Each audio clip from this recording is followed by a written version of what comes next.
The whole town stopped breathing at once. Like a clock someone had covered with both hands, the man on the saloon porch let his pipe go cold. The draft horse lifted its head and stared down the street. Even the dog lying in the mud looked once, then lay back down. They were looking at a ghost. 6 months ago, they sold this girl for $74.12.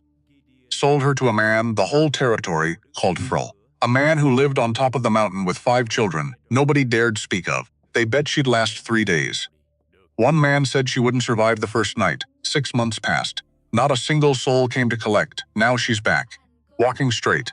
Not sparing anyone a glance tucked under her arm held tight. A single folded piece of paper. And no one in this town has any idea what followed her down from that mountain. The day Josephine walked into Miller's Mercantile, Oakhaven stopped. Not gradually, all at once. Like a clock someone covered with both hands. Men on the saloon porch let their tobacco pipes go cold. Women mid-sweep on the boardwalk let their brooms fall still. A boy hauling a water barrel across the main road stopped pulling. He stood in the spring mud with the rope slack in his fist. He stared without blinking at the boardwalk. The 2 big draft horses at the hitching post went very quiet. They lifted their massive shaggy heads and studied the street. A dog sleeping in the April mud by the assay office stirred. It raised its head, looked at the boardwalk once, then put it back down. The blacksmith's hammer 2 streets away stopped ringing. The schoolteacher stepped outside with an empty water pail. She stood with the pail hanging from her hand and forgot why she had come out. That was how Oakhaven received news it had not prepared for, with a collective stillness that said everything without saying a single word.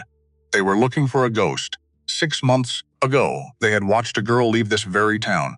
She had been 19 years old, and she had carried one bag, a burlap sack with a frayed twine handle. Everything she owned in the world fit inside it. She had been sold to clear a debt her father owed, traded to a man named Gideon Hayes, whom the town called Farrell. Hayes worked the high timber lines on the Bitterroot Ridge. He had 5 half-wild children up there that nobody talked about much. The town had given the girl 1 week before she broke. Some had been more pessimistic than that.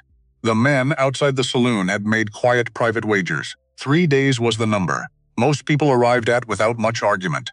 One man said she would not last the very first night.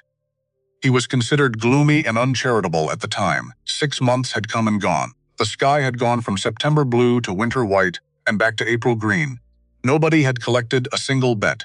The town had moved on to the next thing to watch. That was what small towns did. They moved on and forgot and told themselves it was just the way of things. Now she was back. She wore a canvas coat cut down and restitched to fit her frame. The fabric was thick and stiff, built for mountain winters. The seams ran even and tight, done by experienced hands. Her hair was braided and pinned completely flat against her head. Not one strand had escaped into the April wind. She wore her boots laced high. She moved in them like someone who had learned something real about terrain. Her shoulders were level. Her chin carried straight forward. She did not look at the saloon porch. She did not look at Mrs. Dorothy Gable, standing outside the bakery. Mrs. Gable's hands were folded at her waist, and her mouth was slightly open. Josephine did not give her a glance. She did not look at any of the people who had placed their quiet bets. She walked straight up the mercantile steps without slowing.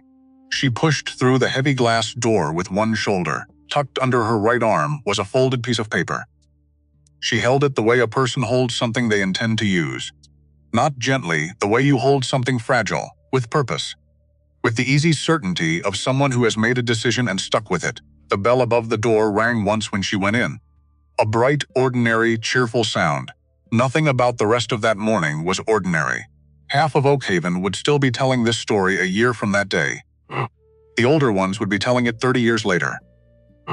They would say the Hayes woman came back from the ridge changed. They would say the mountain tried everything it had to break her. They would say it met something harder than itself and did not know what to do about that. But to understand what that paper meant, you had to know the whole story. You had to go back to September. You had to know about the ledger. You had to know what the winter asked of her. And what she gave in return. That is where we begin. October arrived like a verdict. Not the way autumn arrives in the valley below, with mild evenings and the gradual turning of leaves. At this elevation, it came the way most things came at elevation.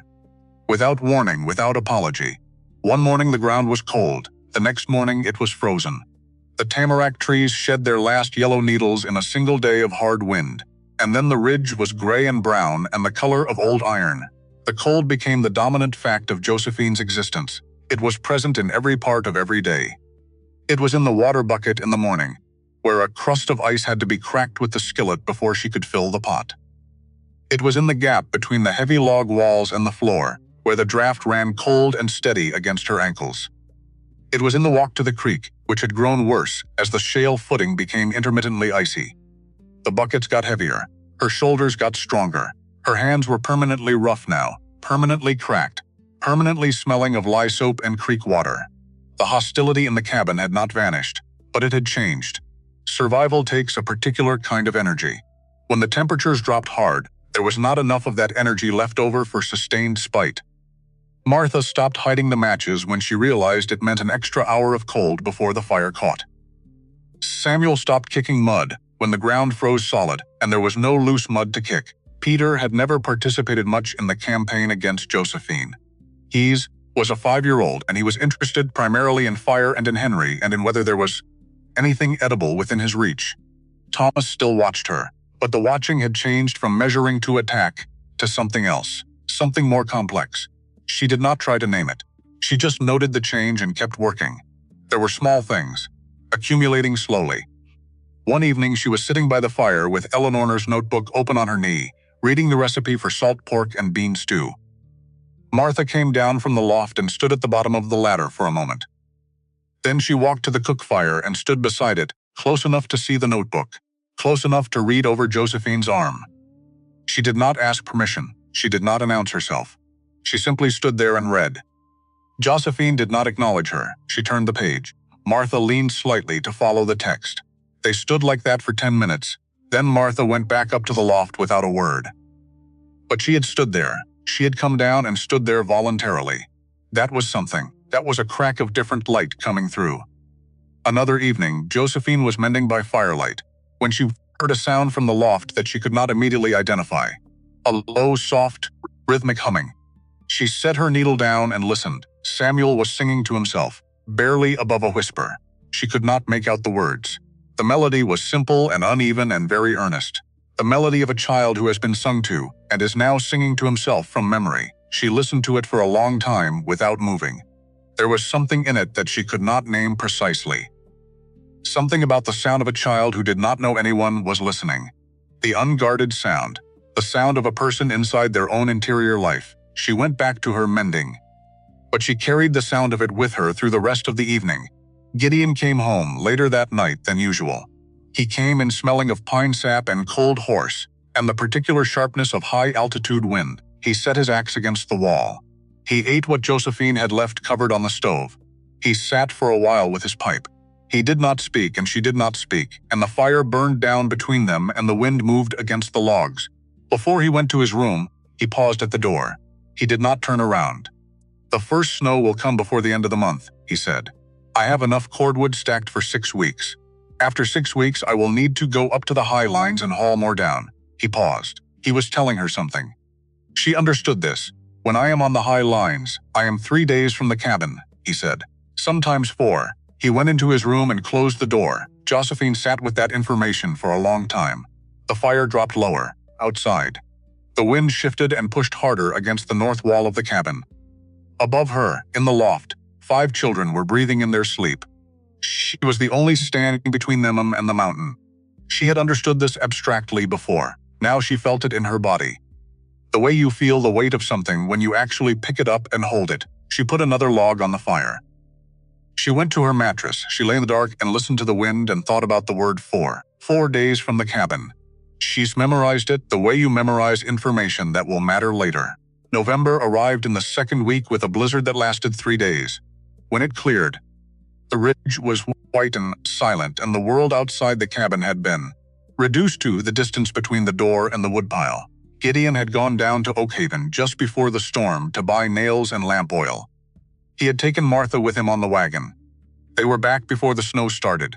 Martha said nothing about the trip that evening. She ate her supper. She climbed up to the loft. She did not talk about the town, or about what she had seen or heard there. But she looked at Josephine differently for the next 2 days, with something added to her usual careful watching, something that had not been there before the trip. something that looked from a distance like concern. On the third day, after the blizzard, Martha came down from the loft after supper while Gideon was outside checking on the horses. She stood in front of Josephine's chair and did not say anything for a full minute. She stood with her hands at her sides and her face doing the complicated work of deciding whether to speak. Then she spoke. "In Miller's store," Martha said. "There were two women there. They did not know who I was." She said this with the flat reporting quality of a child who has decided to be precise. "They were talking about you." Josephine set her mending down. "What did they say?" she asked. Martha's voice stayed even. She was not editorializing. She was reporting. "They said there was a scandal. They said no man in Oakhaven would have you. They said your father sold you because you were trouble and not worth keeping." She paused for a beat. "They said Mr. Miller was very charitable to keep your father's account open after everything." A long silence. The fire ticked in the hearth. Outside, the snow made it silence. "They said something else," Martha said. "Tell me," Josephine said. "They said there is a piece of land, east of town. They said it used to be in your family. They said Mr. Miller has the deed to it now." Martha was watching Josephine's face with those careful, cataloging eyes. "They said that was very fair of him. All things considered." Josephine sat very still for a moment. She was looking at the fire but not seeing it. She was thinking about her grandmother, about flat stretch of ground east of Oakhaven, with two old cottonwood trees at the fence line. She had been to it once as a very small child. She had not thought about it in years. She had not needed to. She thought about it now. "Thank you for telling me," Josephine said. Martha nodded once, the precise nod of a child who has done what she came to do. She went back up the ladder. Josephine sat alone with the name Miller turning in her mind. She said it beside the smear of her father's thumbprint in the blue ink on the ledger. She said it beside the number $74.12. She turned these things over slowly. The way you turn over stones in a cold creek to see what is living underneath. She filed the information away carefully. She filed it in the same place she had filed the voices of the men betting on the saloon porch. In the same place she had filed Mrs. Gable's pity face. In the place where she kept things that she would deal with in their proper time. She went back to her mending. Her needle moved in and out of the worn cloth with even, practiced strokes. She was beginning to understand something about herself. She was beginning to understand that she was not a person who broke when things were hard. She was a person who accumulated, who kept, who waited until the accumulated weight of things became something that could be used. She did not know yet exactly what she would do with all of it. But she was getting there. The sickness came on a Wednesday in the middle of November. Gideon was 3 days deep in the high timber. He had left on Sunday morning, the sky clear and the temperature dropping. He had taken the big horse and the empty sledge. He was hauling cordwood down from the upper cuts before the next heavy snow blocked the high road. He was 4 days from the cabin. He had told her. She had memorized it. She was alone with the children. The morning was ordinary. Josephine was at the cook fire, scraping the last gritty cornmeal from the bottom of the barrel with a wooden spoon. She was running the arithmetic of it in her head. How many days could she stretch this? She was calculating when she heard the cough. It came from the loft, not an ordinary cough, a wet, tearing sound, the sound of something being pulled through a space too small for it. Wrong in the way a particular kind of wrongness is immediately recognizable, before you have time to name what is wrong. Josephine dropped the spoon. She crossed the cabin in 4 steps and climbed the ladder. Her knees popped on the 3rd rung. The loft was low and warm with the body heat of sleeping children. She moved to the far corner where Willa slept apart from the others. The 4-year-old was curled in a tight ball under her quilt. Her skin was paper white everywhere except her cheeks, where 2 high-burning patches of red had risen. She was breathing in short, labored pulls. Each breath was a small fight. Each exhale carried a faint wet rattle, the sound of something loose in a space that should be clear. Thomas was already there. He was kneeling beside his sister with one hand resting on the quilt. All of it was gone from his face. The burning eyes, the hard jaw, the posture of a boy performing authority. He looked exactly like what he was. A 12-year-old boy watching his sister drown in her own lungs. He had watched this before. He knew this sound. This was the sound his mother had made. "She is burning up," Thomas said. His voice cracked between the 3rd and 4th word. He looked up at Josephine, and his eyes were stripped of everything except fear. "Raw, animal, this is the rattling. This is what took our mother." Josephine looked at the child in the corner. She looked at the rising and falling of that small chest. She looked at the color in those cheeks. She felt cold, clarifying fear arrive in her stomach. And underneath the fear, she felt something else. Something precise and purposeful. She reached into her apron pocket and put her hand on Eleanor's notebook. "Bring her down to the fire," Josephine said. Her voice was flat and left no room for discussion. "Right now, Thomas." Carefully, Thomas lifted his sister without hesitation. Willa stirred but did not fully wake. She made a small sound of complaint that turned into a cough that turned to a hiss of them, each one wetter than the last. Thomas came down the ladder one-handed, holding Willa against his chest with the other arm, his feet finding each rung with the automatic sureness of long practice. Josephine was already at the cook fire. She was pulling out the notebook, page 12. The underlined entry, pine steam and willow bark, 4 hours minimum. Start early enough, she had started. Whether she had started early enough, she would not know for 2 days. The next 48 hours were the hardest thing Josephine had ever done. She pulled the massive cast-iron cauldron over the hottest part of the hearth and filled it with clean water from the reserve barrel. She went outside into the cold dark and stripped a double handful of fresh pine needles from the tree nearest the door. The pitch was cold and sticky and sharp-smelling on her fingers. She dropped them into the water and watched the surface begin to shiver as the heat rose. While she waited, she found the small paper envelope of dried willow bark. At the back of the medicine shelf, behind the camphor, she ground it between 2 flat stones until it was powder. She mixed it with the last of the honey in the tin cup.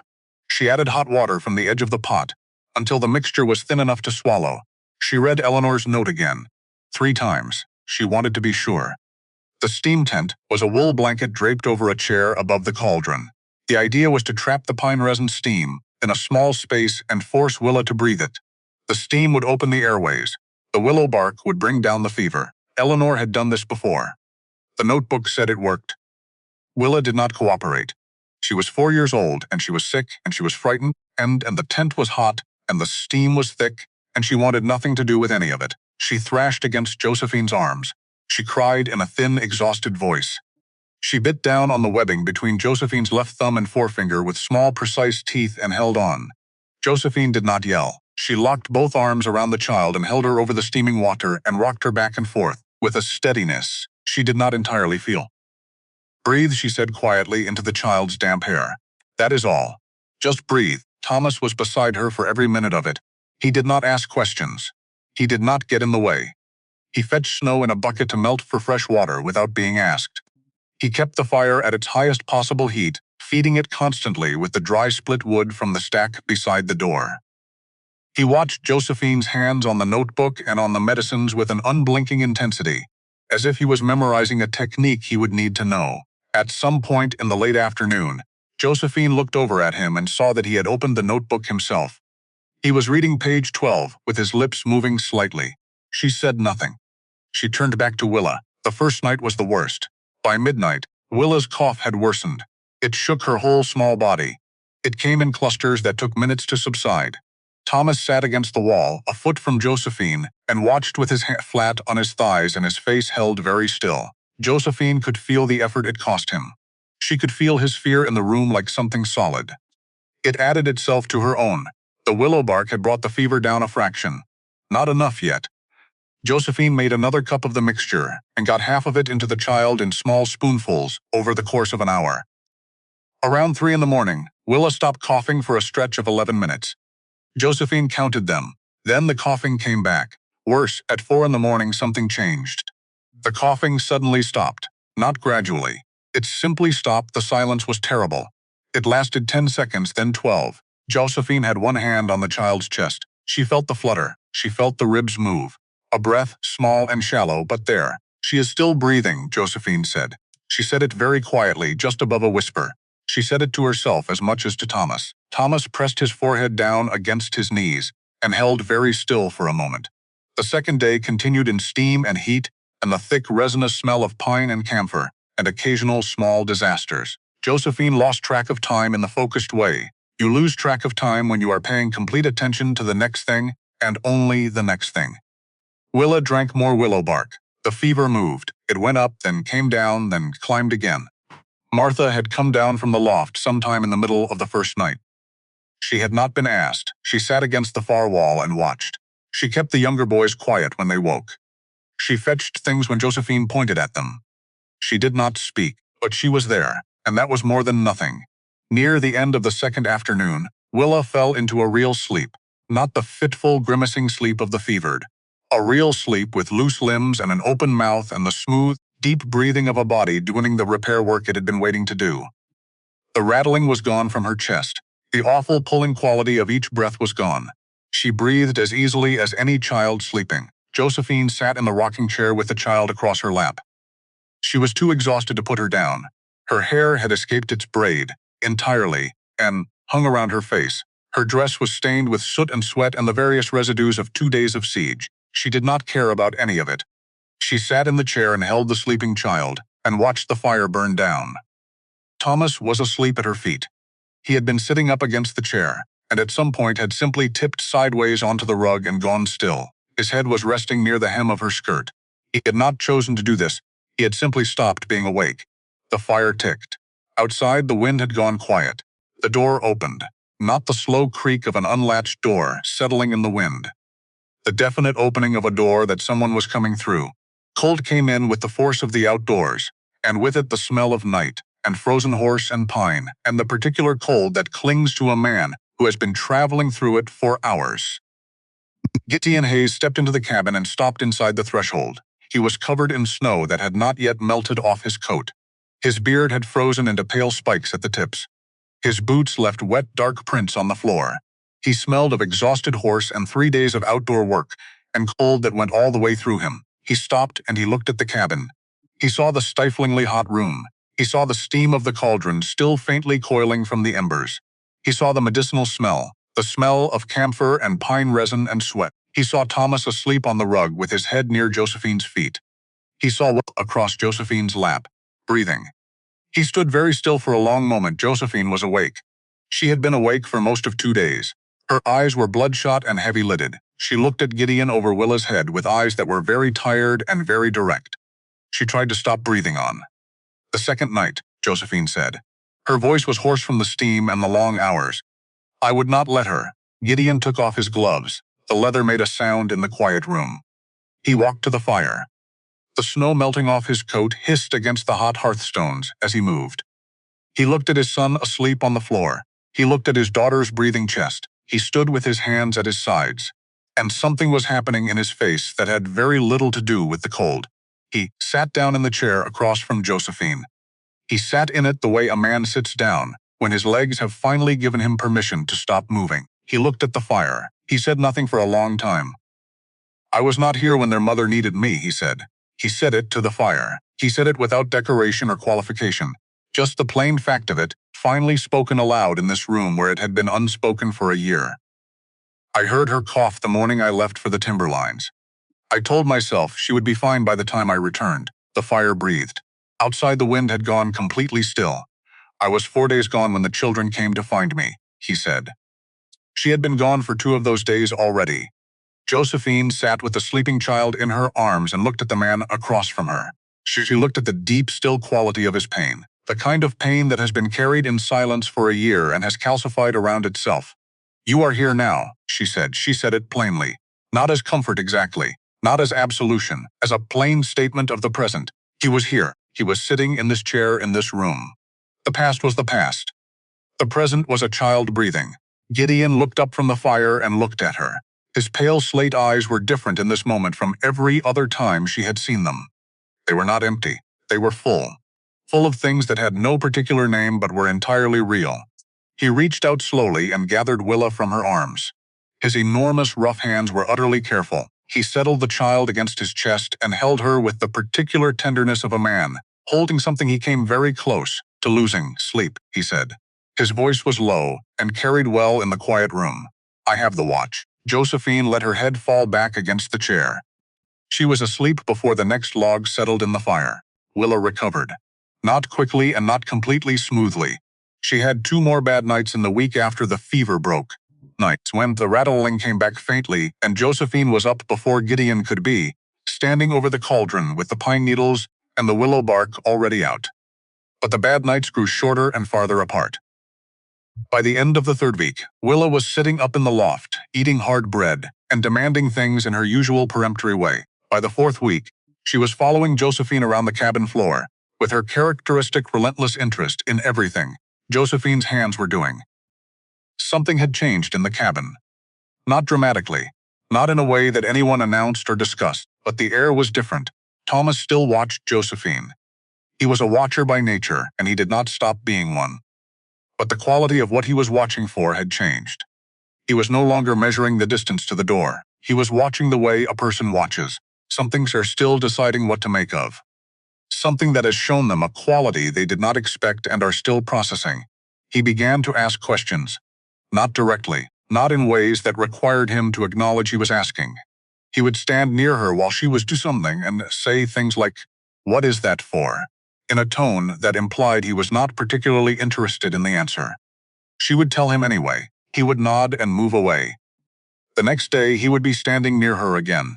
She began to understand that Thomas had been, in his previous role as man of the cabin, responsible for decisions he did not have enough knowledge or experience to make well. He had been 12 years old and trying to run a household and raise 4 younger siblings through a mountain winter. He had been doing this with no instruction and no help, and the enormous weight of his grief adding itself to every other difficulties. He was not, it turned out, feral.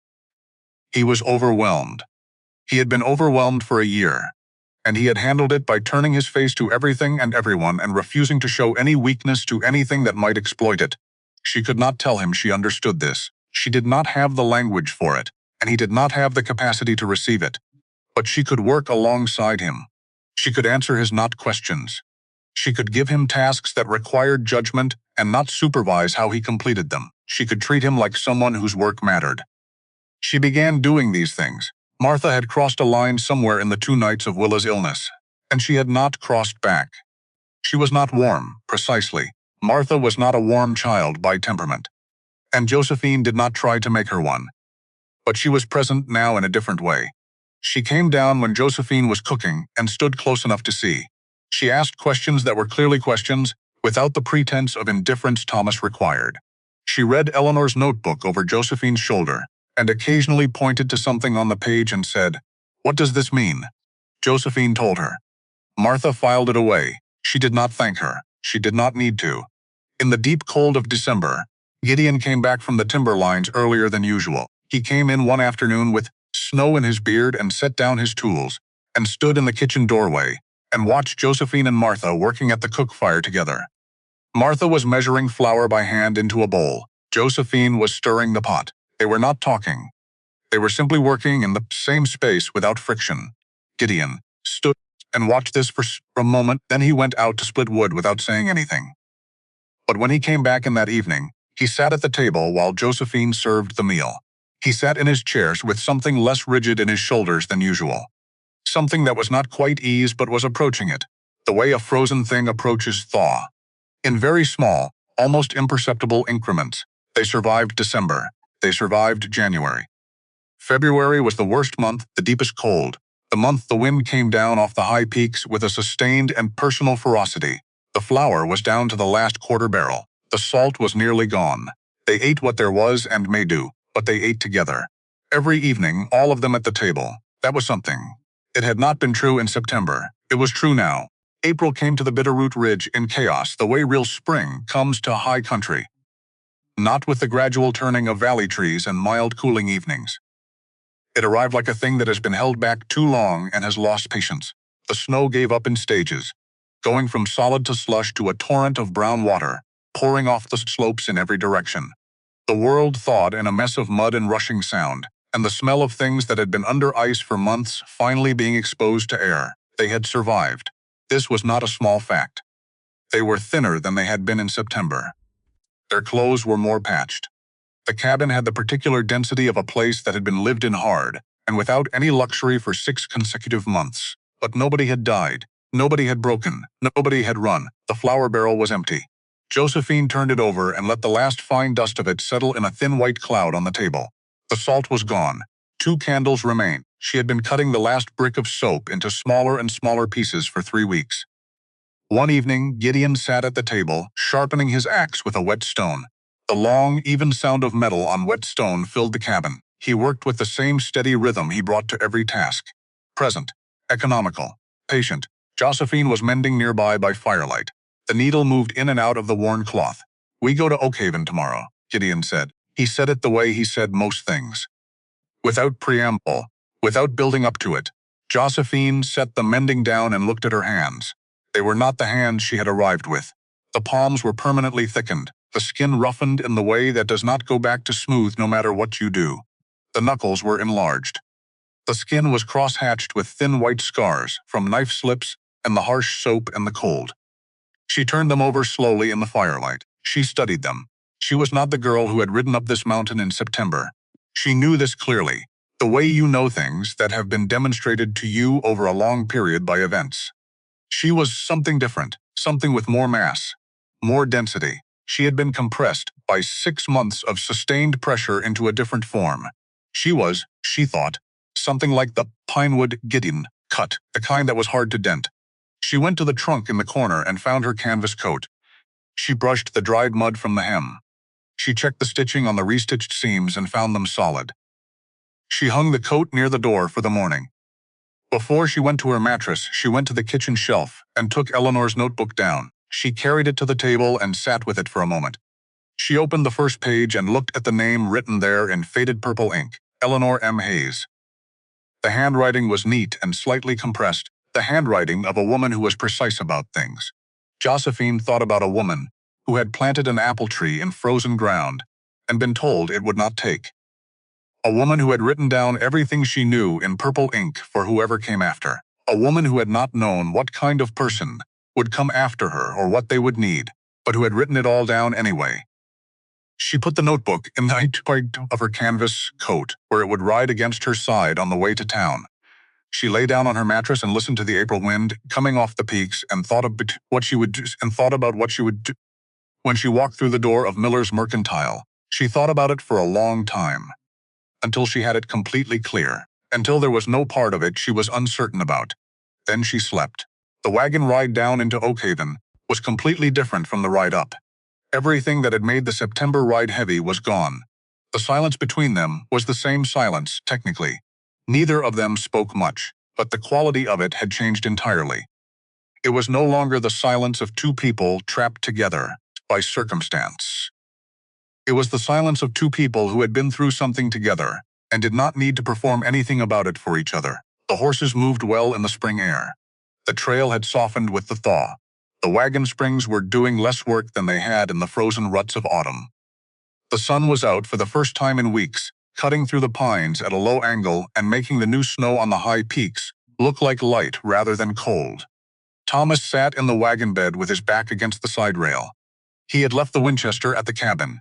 He had not been asked to. He had simply not picked it up when they loaded the wagon. He had his hands in his coat pockets, and he was watching the trees with the patient attention of a boy who has learned. There is always something to see if you look long enough. Martha sat beside him with a tin can lid in her lap, slowly sounding out the letters on the label with her lips moving. Josephine had been teaching her to read from whatever printed text was available in the cabin. Tin can labels, the back of the salt brick wrapper, the title page of Eleanor's notebook. When the wagon hit a deep rut on the lower switchback, the jolt drove Josephine's shoulder hard into Gideon's arm.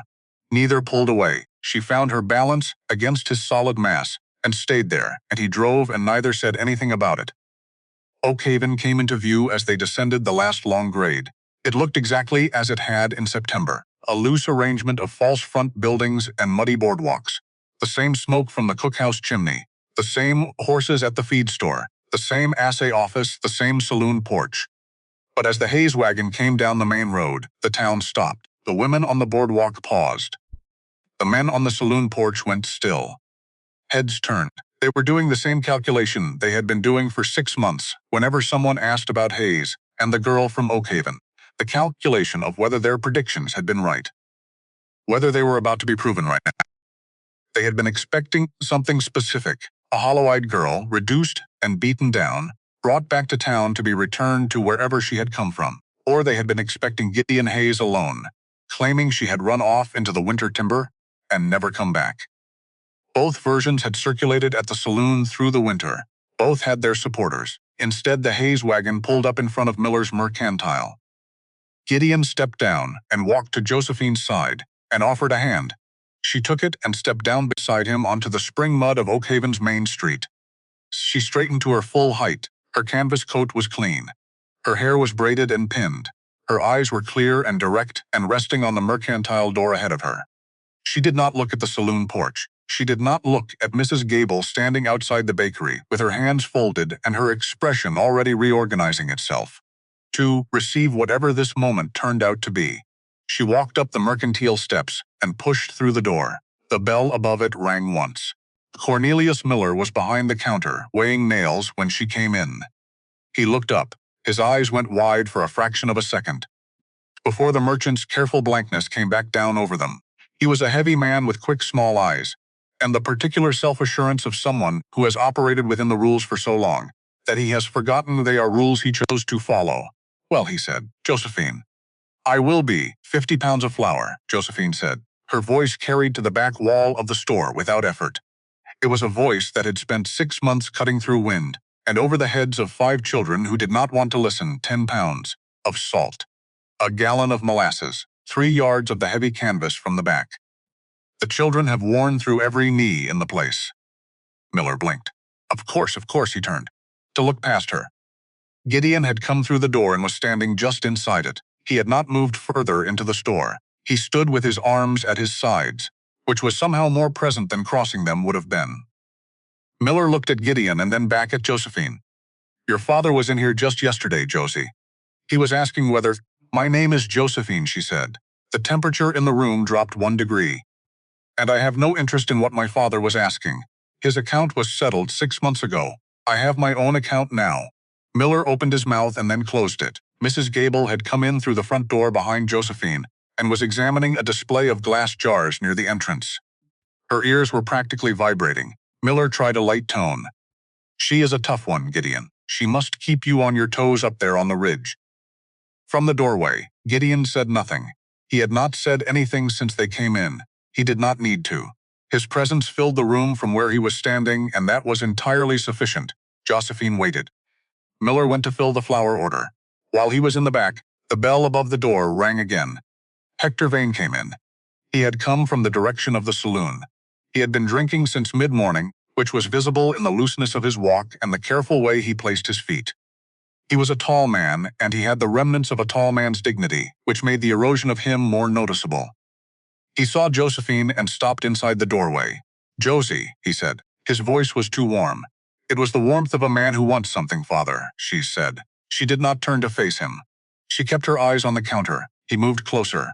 He stopped a few feet away, near enough for her to smell the whiskey and the weeks of unwashed clothing.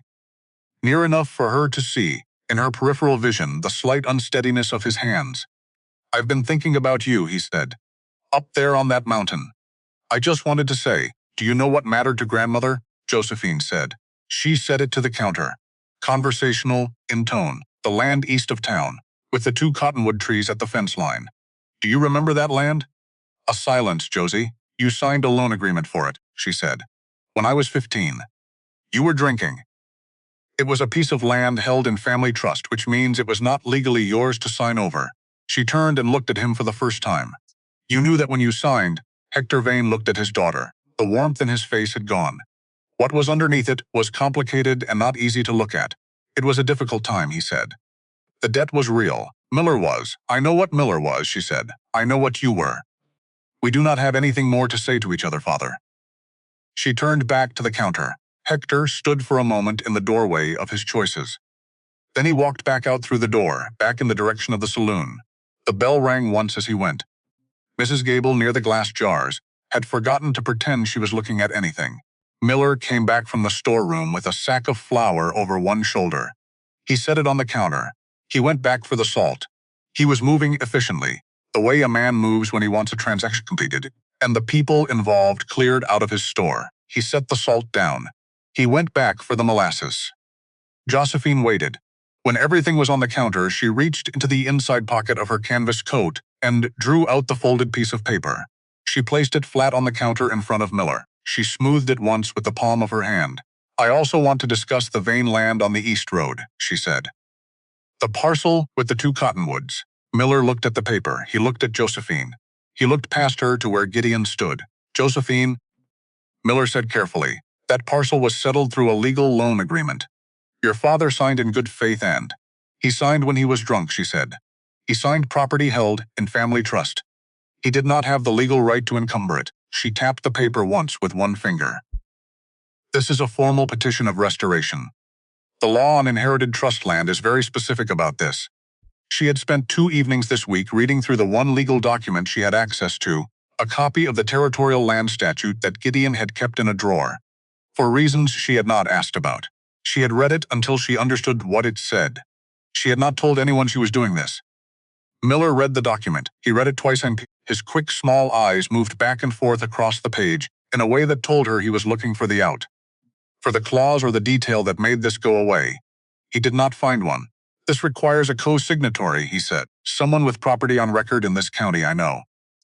Josephine said. She did not turn around. She waited. From the doorway she heard Gideon's boots on the floor. He walked to the counter. He stood beside her. He took the pen from the stand. He read the petition in silence for a moment, running his eyes down the page. Then he signed his name below hers in his broad, deliberate hand. He set the pen down. He stepped back. Miller looked at the 2 signatures on the page. He looked at Gideon, standing at full height beside Josephine, saying nothing, needing to say nothing. I will need to review the original loan documents, Miller said. You have 2 weeks, Josephine said. She took the petition from the counter, folded it, and put it back in her coat pocket. Bring your scales in order before we come back. I have noticed you charge more than the posted rate for salt. She turned from the counter. Mrs. Gable, near the glass jars, had gone very still. Thomas was visible through the front window, sitting in the wagon bed, working his way through a paper sack of hound drops that Gideon had bought him, without comment. He was watching the street. He was watching the men on the saloon porch. They were watching him back. Josephine walked out through the door. The bell rang. Gideon was right behind her. On the boardwalk outside, Gideon placed his hand on the small of her back. It was a flat, steady pressure. The hand of someone standing behind a person whose back they have chosen to watch. He held it there for one moment as they walked down the steps to the wagon. It was not a romantic gesture. It was not an ownership gesture. It was something more specific and more durable than either of those. It was the gesture of a man who had watched a woman hold his daughter's lungs open through 2 nights of a mountain winter, and who was now standing behind her in April mud, in front of a town that had bet against her. Josephine felt the weight of it through her coat. She reached the wagon and climbed up onto the buckboard. The morning they traded Josephine Vane started, like any other morning in Oakhaven, dust in the air. The smell of horse and rendered fat from the cookhouse. The blacksmith's hammer, ringing steady and indifferent 2 streets away. Men outside the feed store talking in the low, unhurried voices of people with nowhere pressing to be. A morning exactly like every other morning. Except Josephine was standing inside Miller's Mercantile at 7 o'clock in the morning, and the ledger was open on the counter directly in front of her. She could read the number clearly from where she stood. The ink was fresh blue and slightly damp at the edges. Her father's thumb had smeared the left side of the page when he pressed it flat. He had done it signing his name. The print of his thumbprint was clear in the blue ink. She studied it for a long moment. She was not sure why. $74.12. That was the number. That was the price. That was what Josephine Vane was worth in a ledger in Oakhaven, Montana, in the autumn of 1887. $74.12, written in blue ink on a Thursday morning. Hector Vane stood beside her. He was a tall man once, before the rye whiskey and the slow accumulation of bad decisions softened and soured him. He smelled of cheap spirits and unwashed wool, and a particular kind of fear that has no good name. He had not looked at her once since they left the house, not when she asked him where they were going, not when she understood, not when she picked up her bag without being told. He was staring hard at the sawdust on the floorboards. He stared at it with the intense focus of a man who is drowning, and has decided not to fight it. Cornelius Miller stood behind the counter.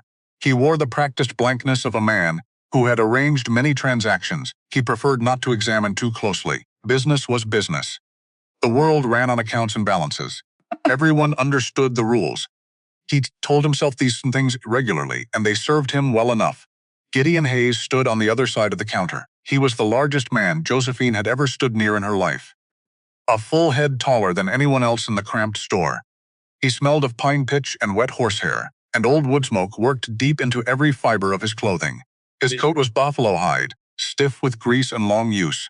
The collar turned up against the September chill. His beard was thick and dark brown and covered the lower half of his face entirely. What she could see above it was deeply lined, weathered like saddle leather left through too many seasons without care. His hands rested flat on the counter edge and said everything his face did not.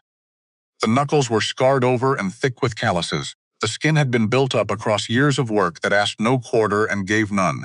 He looked at Josephine the way a man looks at weather. Not as a person yet. As a question. As a variable he needed to assess. Will this hold? Hector cleared his throat and spoke to the sawdust. She is strong enough, he said. Knows how to cook. Keeps her mouth shut, mostly. Gideon said nothing at all. He reached inside his coat and placed a heavy canvas pouch on the counter. The coins inside made a sound when they landed. Not the bright ring of good silver. A dull, flat, dead sound. The sound of a door closing in an empty house. Josephine felt that sound go still inside her chest. Gideon's eyes moved to her face. They were pale slate gray, like river stones baked dry in summer sun. They were not unkind, they held no warmth. They were looking at her and not yet seeing her as fully human, not yet deciding what category she belonged in. He gave one sharp nod toward the door. Josephine did not cry. She had made that decision before they left the house that morning. She made it when she understood what was happening. Crying was for girls who believed rescue was still coming. She looked at her father one last time. His jaw was working back and forth. His eyes were fixed on the floor. She waited for something inside her to break open. She felt instead a cold clarity arrive in her chest. Thin and precise and very hard, like the first ice on still water at the beginning of November. She picked up her burlap sack. She walked to the door of Miller's Mercantile. She walked out of the life she had been given into something she could not yet name, and she did not look back at any of it, not once. They left Oakhaven in the late afternoon light. The mud of the main road pulled at the horses' hooves as they headed north. Behind them the town was very quiet. Nobody had said much after Josephine walked out of the Mercantile.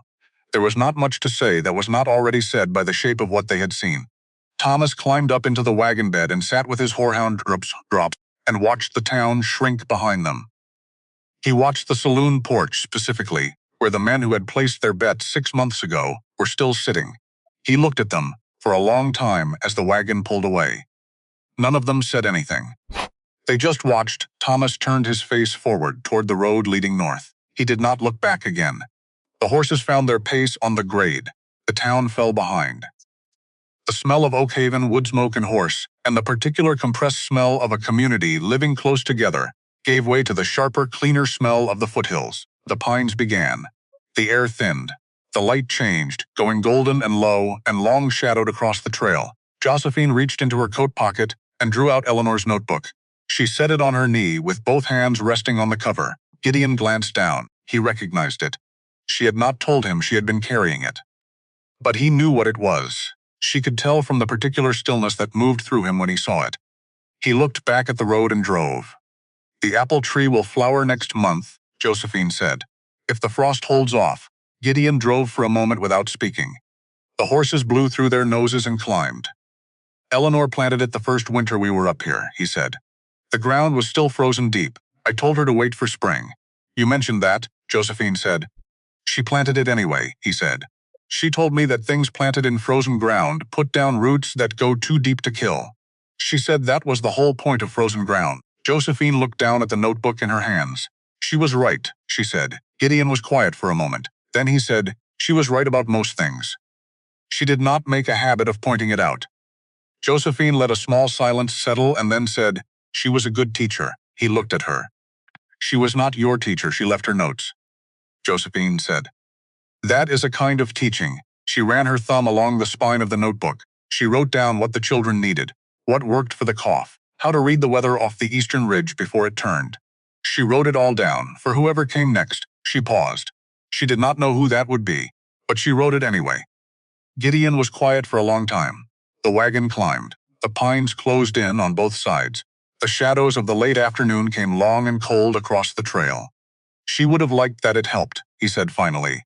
He said it simply, not with difficulty, not with the careful quality of someone managing grief. He said it the way a person says something true. Something had shifted in him over the winter. Not dramatically, not in any way that had been announced or discussed. But the wound of Eleanor's loss, which had been sealed over and frozen in silence. A year before Josephine arrived, had been opened somewhat and was doing the slower, more honest work of actual healing. The difference was perceptible, the way the difference between ice and cold water is perceptible. Both were cold, but one was moving. The tree line broke and the clearing appeared ahead of them. The cabin sat where it always sat, low and solid against the dark line of the upper timber. The stone chimney was cold. Gideon would build the fire when they arrived. The woodpile was lower than it had been, but not dangerously so. The horses would need to be seen to before dark. To the west of the clearing, in the angle of late April sunlight, coming through the gap in the trees, the apple tree stood. It had leafed out in the 2 weeks since Josephine's son had last looked at it closely. Small, bright green leaves on every branch. And among the leaves, just beginning, the first pale pink of the flower buds. Tight little fists of pink at the ends of the new growth, just beginning to open.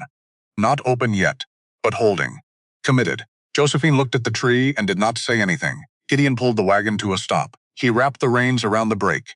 He stepped down. He walked around to her side of the wagon and held out a hand. She took it and stepped down beside him. They stood together in the clearing for a moment without doing anything. The horses stamped and blew. Thomas jumped down from the wagon bed and went to open the gate of the horse pen. Martha climbed down and walked toward the cabin door. The younger children piled out behind her. The ordinary business of arriving somewhere. The sounds and movements of people coming home. Josephine stood in the clearing with Eleanor's notebook in her hand and looked at the apple tree. She looked at the buds just beginning to open. She thought about a woman she had never met, who had planted this tree in frozen ground and been told it would not take, who had written everything she knew in purple ink in a small leather notebook, who had died in this cabin before she saw the tree flower. She thought, you would have wanted to know it helps. So let me tell you. It helps. Thomas came back from the horse pen and stood near her for a moment. He was watching the same tree. He did not say anything for several seconds. Then, without looking at her, the beans were not actually that bad, he said. That first night, he went into the cabin. Josephine stood alone in the clearing for one more moment. The light was going. The peaks to the west were already in shadow, the sky above them, turning the soft dark blue of the early evening. The first star was showing, faint and white, above the eastern ridge. She walked to the cabin door. Inside, she could hear the sounds of the place coming alive for the evening. Martha giving orders to Samuel about the water bucket. Henry on the floor saying something that was not quite a word yet, but had the shape of one. The stove door clinking as someone opened it to check the coals. Gideon was at the hearth building the fire. He was doing it the way he did all things, deliberate and unhurried. Without waste, he had the kindling laid in a grid, and was placing the first large pieces of split pine against it. Josephine hung up her coat on the peg inside the door. She reached into the coat pocket and drew out Eleanor's notebook. She set it on the shelf above the cook fire, where it had lived since the day she found it. She set it carefully, spine out, where the light could reach it. She picked up her apron and tied it behind her back. She went to the stove and began to cook. Later that evening, people who had been in Oakhaven that day would tell the story. They would tell it in the saloon, and at the bakery, and at the feed store, and wherever people gathered and talked. They would say the Hayes woman came back from the ridge, looking like she had found something up there. They would say Gideon Hayes signed his name on a piece of paper beside hers, as easily as a man signs his own name. They would say Miller had gone very quiet afterward. They would say the scales had been recalibrated.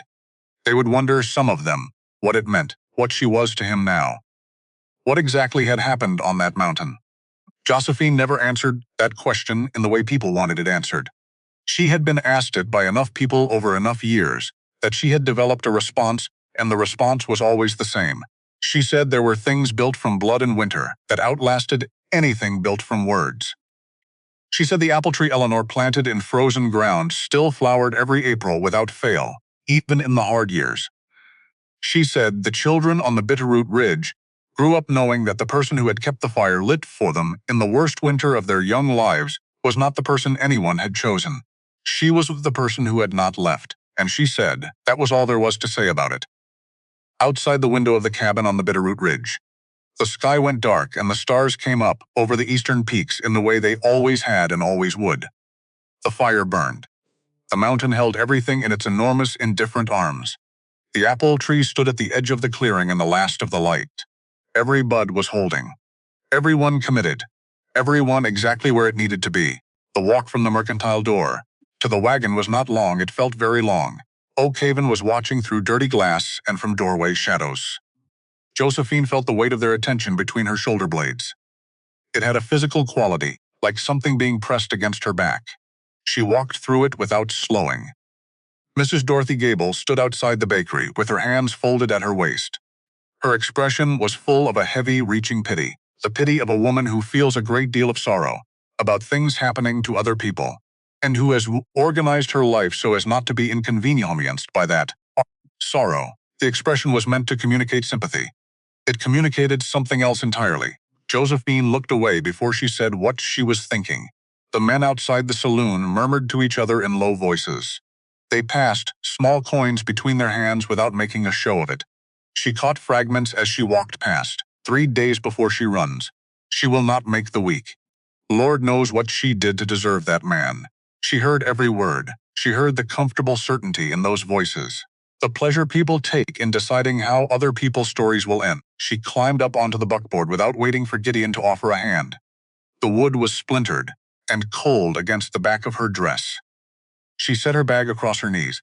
She fixed her eyes on the empty road stretching north out of town. She placed her hands flat on top of her bag. She kept them there. Gideon swung up beside her. The whole wagon creaked and settled under the weight of him. He wrapped the reins around his left fist with a practiced single motion. He cracked them over the backs of the 2 big draft horses. The wagon lurched forward. Neither of them looked back. Not once. Not at any of it. Oak Haven fell away behind them. The sound of the blacksmith's hammer faded. The smell of the cookhouse faded.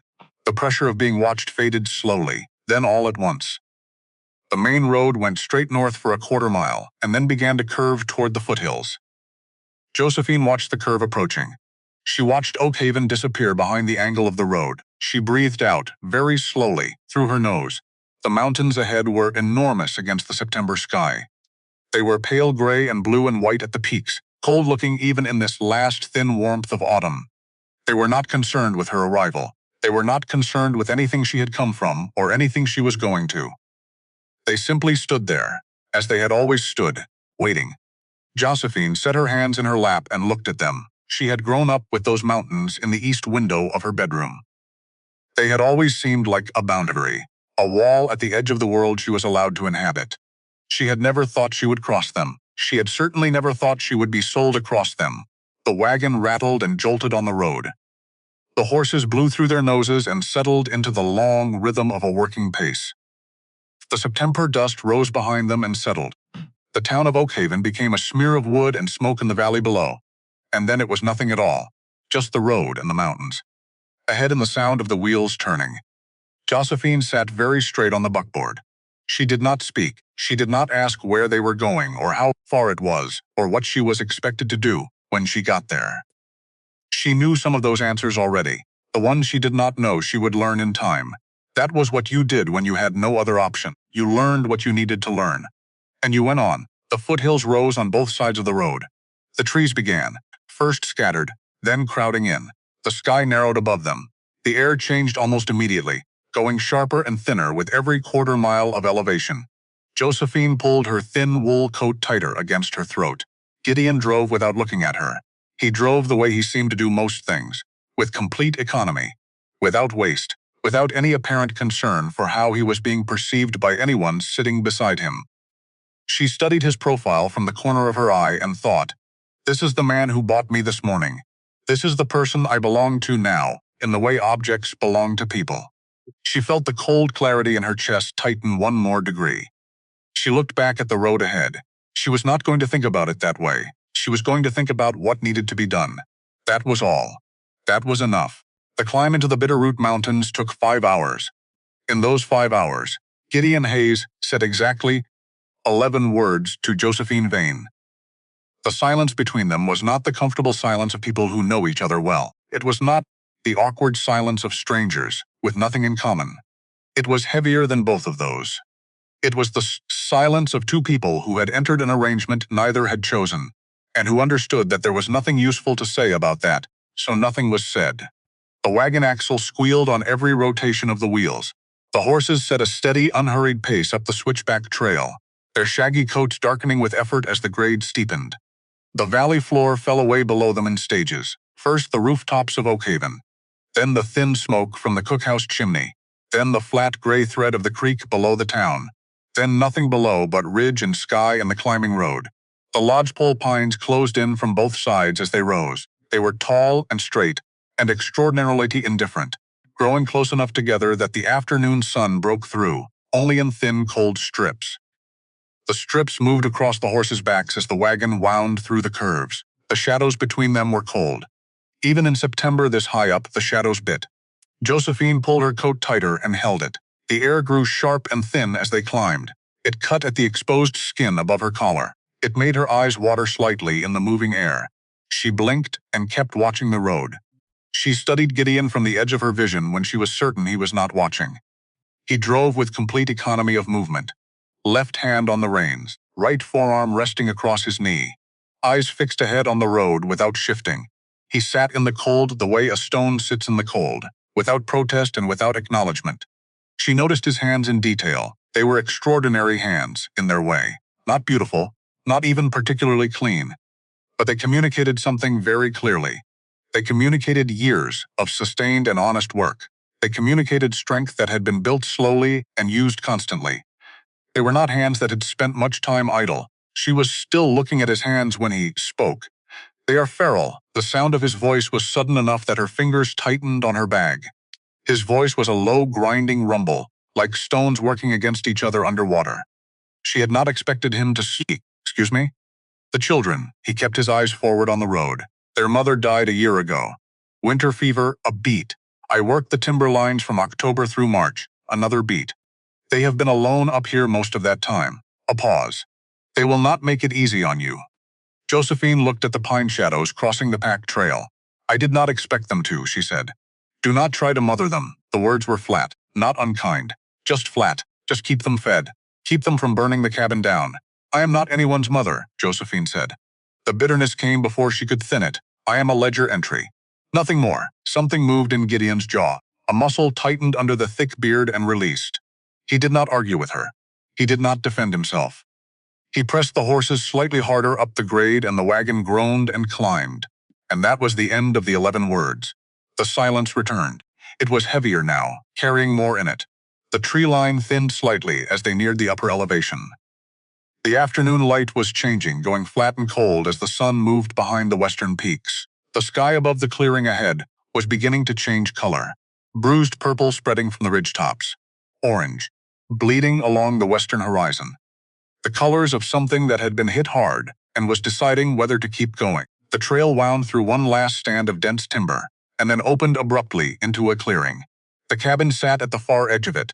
It was a squat, sturdy structure of peeled logs, chinked with dried mud. A stone chimney at the north end let a thin thread of gray smoke drift upward. The smoke caught the last of the afternoon light before the wind pulled it apart. A small window beside the door glowed faint orange from the embers inside. The clearing around it was rough ground, still patched with dead grass from last winter. A woodpile along the north wall. A rough pen for the horses near the tree line. To the opposite of the clearing, where the trees thinned, and the light came through differently, Josephine noticed a gap. Something stood there in the gathering dark. A shape. Dark branches against the lighter sky. She leaned slightly to look. She could not make it out clearly. Then the cabin door slammed open. 5 children poured onto the porch and went immediately. Completely still, Josephine held her breath. The oldest was a boy of about 12. He stood in the center of the porch with a Winchester rifle resting across his forearm. The rifle sat there with the easy, familiar weight of something carried for years. His hair was a matted tangle of dirty blonde, it gone cutting by someone who knew what they were doing. His face was streaked with soot from the hearth fire. His clothes were heavily patched, the knees of his trousers nearly worn through.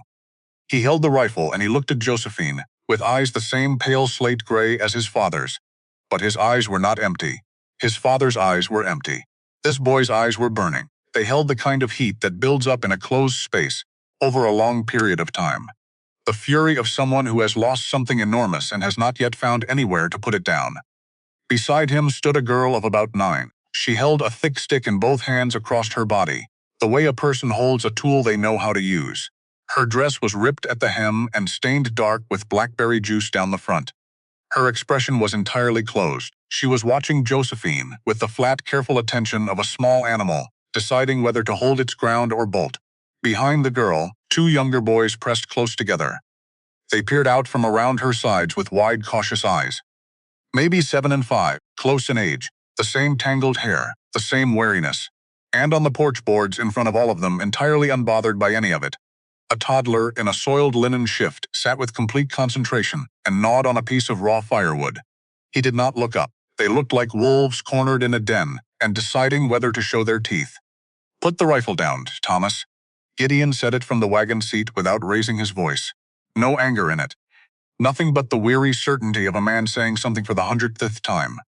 The boy did not lower the rifle immediately. He held it across his arm and held his eyes on Josephine. He measured her in the frank and merciless way. Children measure things, without social pretense getting in the way. "Who is she?" Thomas said. Not a question. An accusation. "She is going to cook and keep the fire," Gideon said. He stepped down from the wagon. The ground settled under him. "Her name is Josephine. We do not need her. Put the rifle inside, Thomas." The size of Gideon walking toward the porch resolved the argument the way gravity resolves arguments, without discussion, simply by being what it was. Thomas held one beat longer than was comfortable. His jaw worked. Then he lowered the barrel toward the boards and turned and vanished into the dark interior without another word. The door did not close behind him. It was just the dark. Josephine grabbed her bag from the wagon seat and climbed down by herself. Her legs had gone half numb from the cold and the hours of riding. She shook them out quietly, one then the other. She walked toward the porch.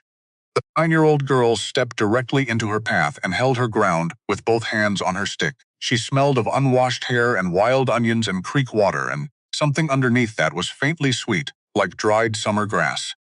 "You are not our mother," the girl said, flat, certain. A fact being established before anything else happened. "I know that," Josephine said. "I do not want to be." The girl did not move. "I want to get inside before I freeze," Josephine said. "You can step aside or I will walk around you. Either is fine." A long pause. The wind came through the pines at the clearing edge. The toddler on the porch boards had shifted his attention from the firewood to Josephine and was watching her with wide, uncomplicated eyes. The girl stepped aside. Barely. Just enough. Josephine walked past her and through the cabin door. The smell struck her like a fist. Rancid bacon grease, months past any edible use. Wet wool. The sharp, biting reek of old urine from somewhere near the back wall. The sour, accumulated weight of confined bodies in a closed space. Something older underneath all of it. The smell of a house that had been waiting a very long time for something that was not coming back. The floor was packed earth covered with the debris of unmanaged days. Tin plates with dried food on them, gnawed bones in the corners, scattered kindling, a torn child's boot without a partner, a coil of rope under the table for no clear reason. The only light was the dying orange of the embers in the stone hearth at the far wall. Josephine stood in the center of the room and took all of it in. The panic came immediately. It rose up fast and cold from below her ribs. It told her to drop the bag and walk back out that door, to go down the mountain in the dark, to not stop until she reached level ground. Her body believed every word of it. Her lungs wanted the cold, clean air outside. Every instinct she had was pointing at the door behind her. She stood very still. She let the panic rise all the way to the top. She watched it reach its peak. She watched it begin to fall. She set her bag on the heavy wooden table with a deliberate sound. She unbuttoned her coat slowly. She folded it over the back of a chair. She walked to the hearth. She picked up the iron poker and drove it hard into the embers. A shower of orange sparks blew up the dark chimney. The coals brightened. A small flame caught and held. The children were watching her from every corner and shadow. She felt them without looking. "Someone fetch me water," she said. Her voice carried without effort to every part of the room. "There is a creek down the slope. Take both buckets by the door. We have a great deal of scrubbing to do." No one moved. "Now please," she said. The silence held for 5 full seconds. Thomas was somewhere in the dark near the far wall. She could feel his eyes, his burning, waiting eyes. She did not look at him. Then Samuel, the 7-year-old, detached himself from the wall. He walked to the door. He picked up one wooden bucket. He went outside without a word or a glance at anyone. It was a small thing, barely nothing, but it was the first crack in the wall. Josephine felt it the way you feel a shift in wind before weather. Not the storm yet. He just deciding that something different was coming. She turned back to the hearth and built the fire. The first 3 days on the Bitterroot Ridge were not a test of character. They were a sustained physical assault on every part of Josephine Vane's body that could be worn down. Gideon Hayes was gone before sunrise each morning. She would hear him moving in the dark before she had fully surfaced from sleep. The heavy, deliberate sound of his boots on the packed earth floor. The cabin door opening, the cold rushing in for one hard second, then sealed out again. He left a pile of split wood beside the door each morning. Then he vanished into the timber lines with his axe and his silence. And that was all. That left Josephine alone with the pack. The creek was a quarter-mile down a steep, rocky incline behind the cabin. The trail going down was a series of footholds, beaten into loose shale by years of reluctant use. Going down with the empty upcuts was hard enough. Coming back up with them, full, was a different category of experience entirely. The wooden handles cut into the creases of her palms on the second trip of the first day. By the fourth trip, the creases had become blisters. By the end of the second day, the blisters had opened. The raw skin underneath dried out and cracked in the cold air. Her palms wept faintly with each grip. She did not stop making trips. The cabin required water the way a fire requires wood, always more. Cooking and cleaning and laundry, and the endless business of keeping 5 children alive and reasonably clean and breathing. Josephine scrubbed the tin plates with coarse sand and creek water until the dried food came loose. She boiled the filthy bed linens in the massive cast-iron cauldron over the fire. The steam ran down the inside of the log walls in thin gray rivulets in the cabin, went warm and damp, and smelled of lye soap and old wool for an entire afternoon. She swept the floor with a broom of bundled pine needles. Samuel kicked mud across it from outside within 20 minutes of finishing. She swept it again. She did not say anything about this. Martha, the 9-year-old, had taken up a position in the corner nearest the stairs to the loft. She sat there with her arms folded across her chest and watched Josephine work with the flat, unblinking attention of someone studying an animal in a trap, waiting to see how it would behave when it fully understood its situation. She did not help. She did not hinder. She simply observed. The 2 younger boys, Samuel and the one called Peter, who was 5, hovered at the edges of whatever Josephine was doing. They stayed just outside the reach of whatever task she was completing, far enough to bolt if necessary, close enough to see everything. The toddler, whose name she eventually established was Henry, followed her everywhere on his unsteady legs. He seemed entirely unbothered by the presence of a stranger in his home. He sat on the floor beside whatever surface she was working at and watched her hands.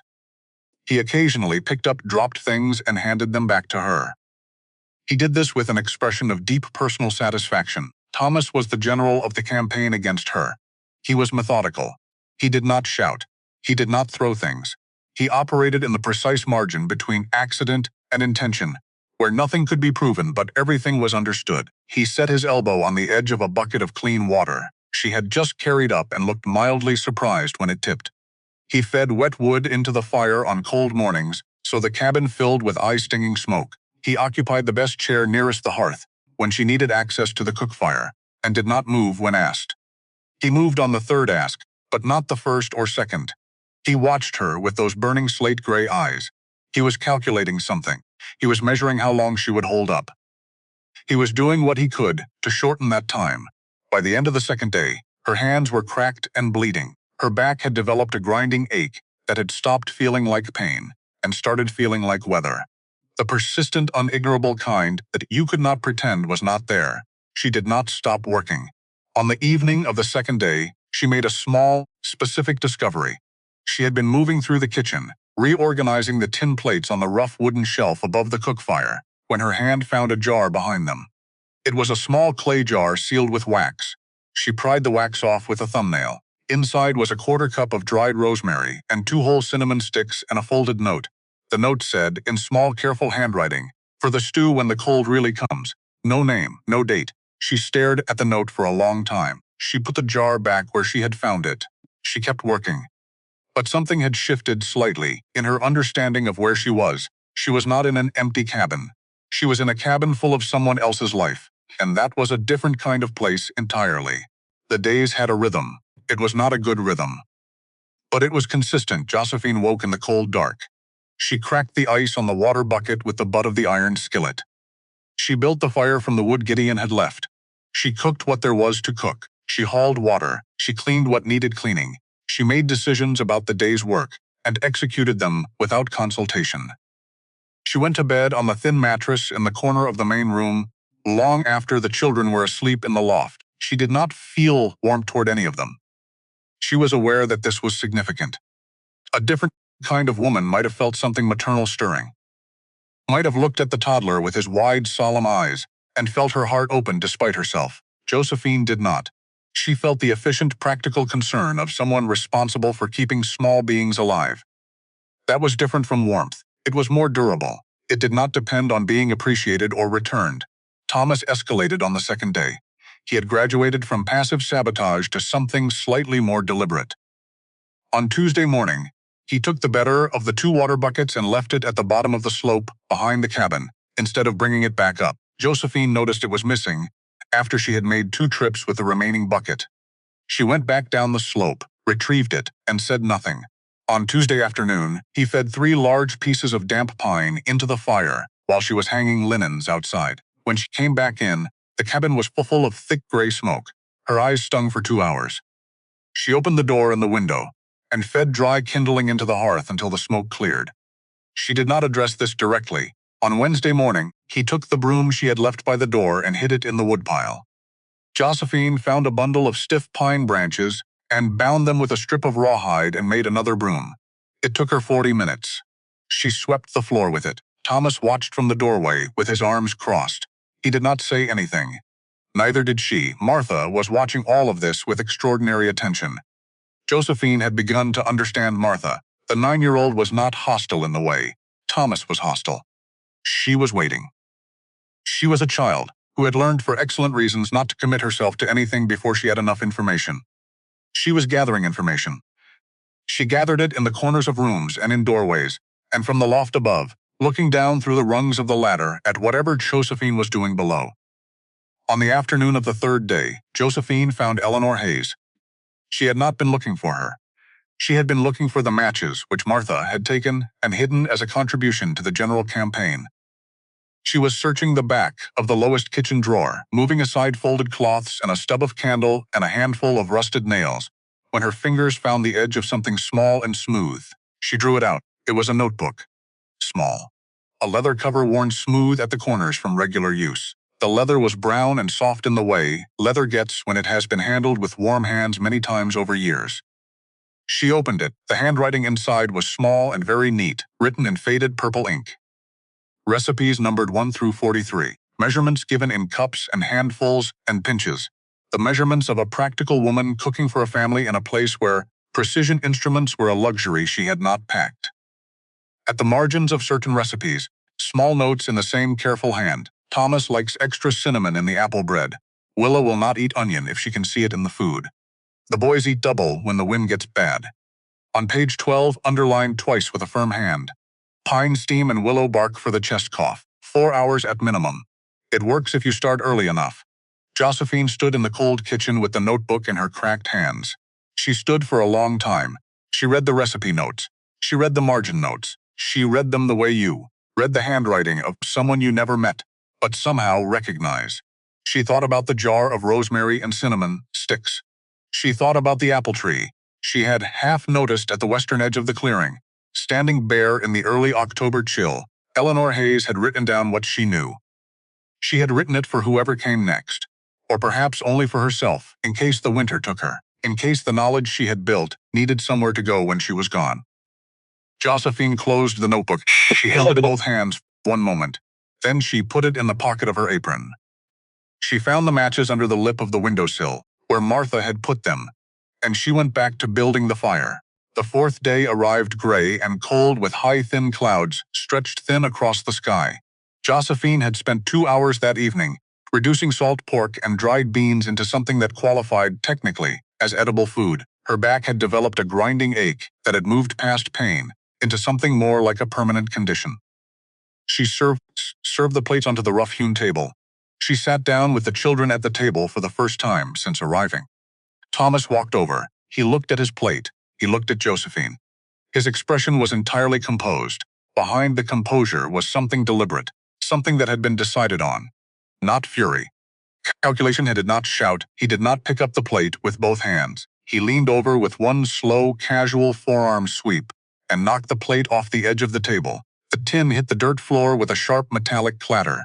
Beans spread across the packed earth in a dark splash. The steam rose off them in a thin column, and then flattened and dissipated.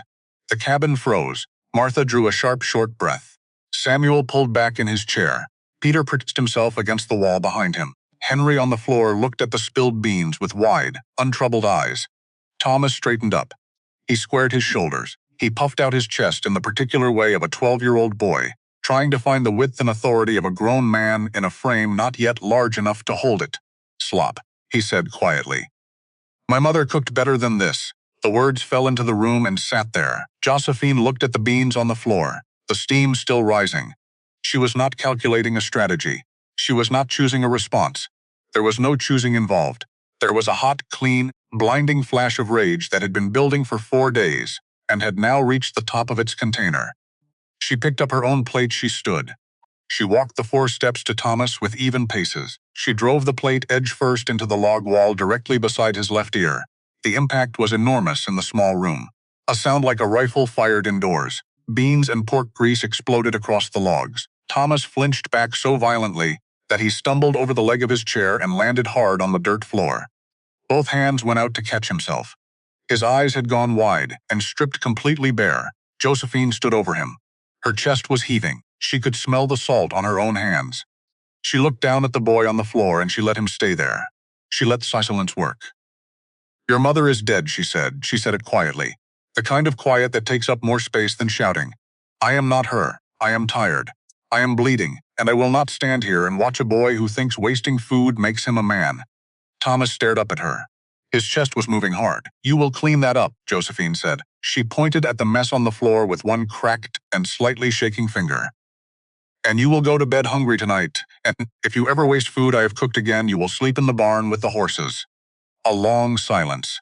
Nothing moved. Then the heavy cabin door swung open. Cold air rushed in.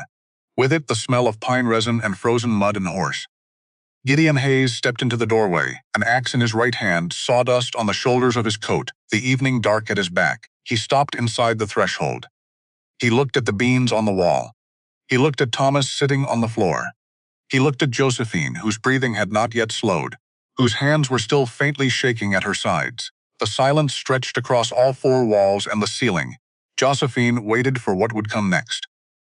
She had just driven a plate into the wall beside his son's head. She had knocked the boy to the ground, in his house, with his other children watching. She stood very still and waited for his judgment. Gideon walked into the cabin. He leaned his axe against the wall with deliberate care. He stepped over the spilled beans. He pulled his chair back from the table. He sat down. He drew a clean plate toward himself. He picked up a spoon and served himself from the pot. He took a bite and chewed. He swallowed. "Beans are still a little hard," Gideon said. "To no one in particular. To the air." He took another bite. "Thomas," he said without looking at anyone. "Clean the floor." Thomas gathered himself up from the ground. His face was the dark red of a coal close to burning. He found the rag near the stove and crouched down and began scraping the spilled food from the dirt floor without a word. Josephine turned back to the stove. She gripped the edge of the cast iron with both hands. The iron was warm against her cracked palms. She stood with her back to the room and breathed in through her nose and out through her mouth. She had not won anything. She had survived a skirmish. That was different. But as she listened to the wet, rhythmic scrape of Thomas cleaning the floor behind her, and the ordinary sounds of Gideon eating, and the fire settling into its patient rhythm in the hearth, something in her chest, just fractionally, just one small degree, the weight shifted, as though something impossibly heavy had been lifted by the smallest possible amount. It was enough. For that night, it was enough. Later that night, the cabin went quiet in stages. First, Henry fell asleep, where he sat on the floor, and had to be carried up to the loft. Then Samuel went up on his own, climbing the ladder with his eyes already nearly closed. Then Peter. Then Martha, who went last among the smaller ones, climbing slowly and without looking at Josephine or at her father. Thomas went up without being told. This was new. He went up without a word, and without his usual performance of indifference. He simply climbed the ladder and the loft went quiet. Josephine sat in a wooden chair by the hearth. She worked a strip of clean linen around her right hand, pulling it tight in the creases between her fingers where the cracking was worst. She worked by firelight, methodically. The fire had burned down to a steady, low warmth. Outside, the wind moved against the logs with a continuous, soft pressure. The cabin breathed around it. Gideon sat on a low wooden stool on the other side of the hearth. He had a piece of pine in his left hand and a hunting knife in his right. He was cutting a notch into the wood with slow, regular strokes. The sound of the blade biting into the grain was quiet and rhythmic, almost hypnotic in the low room. They sat in silence, and it was different from the silence on the wagon. The wagon silence had been heavy with things unsettled and unsaid. This silence had a different quality. It was simply quiet. The fire made its small sounds. The wind made its sounds. The knife made its sounds. Nothing else needed to fill the space. "He is angry," Gideon said. "He did not look up from the wood. He is starving for discipline," Josephine said. She bit the end of the linen to knot it and straightened her fingers slowly. "Those are not the same thing." Gideon paused his carving. He looked up for the first time. The firelight caught the deep lines around his eyes. It caught the threads of gray worked through the dark brown of his beard. He looked at her with his flat, weighing eyes. "The town believed you would not last the week," he said. "The town is full of people with nothing better to do," Josephine said. She leaned back in the chair and felt every hour of the last 4 days in her spine. "They do not know anything about me." Gideon returned his eyes to the pine block. The knife resumed. Tick, tick, tick. A long quiet passed. The fire popped and resettled. A log shifted and threw up a brief shower of orange sparks. Then, Josephine looked at the dark window and spoke without fully deciding to. "That is her apple tree." To the west of the clearing, it was not a question. She had understood it that afternoon when she found the notebook. The small note on page 21, "The apple tree will need staking when the snow comes heavy." And the gap in the trees at the western edge. And the shape she had seen in the dark of the first evening. Gideon went still with the knife in the wood. Several seconds passed. The fire ticked. "Eleanor planted it the winter of our first year here," he said. His voice went quieter. The ground was still frozen. "I told her it would not take." "It took," Josephine said. "It took." Another silence. Longer. Josephine looked at the fire and gathered herself and said the next thing plainly. "Were you here when she died?" The knife stopped 5 seconds. 6, 7. "No," Gideon said. One word. He did not add anything to it. He did not explain or qualify or ask for understanding. He simply said the word, and the weight of what lived inside it filled the entire room. Josephine did not ask him to say more. She had not asked to hurt him. She had asked to understand where she was. She understood now. She understood considerably more than she had before she asked. She finished the knot on her bandage. She stood from the chair. The fire was burning low and steady and would hold the night. Gideon had set his carving aside and was sitting with his hands resting on his knees and his eyes on the coals. She reached into her apron pocket without thinking about it and drew out Eleanor's notebook. She set it on the table beside the water bucket. She would look at more of it in the morning. Gideon looked at the notebook. He recognized it. She could tell from the small, controlled way nothing moved in his face. She went to her mattress in the corner and lay down without another word. Behind her, she heard him pick up the carving knife. She heard the knife resume its slow, steady work. Tick, tick, tick. She lay in the dark and listened to that sound until she was asleep.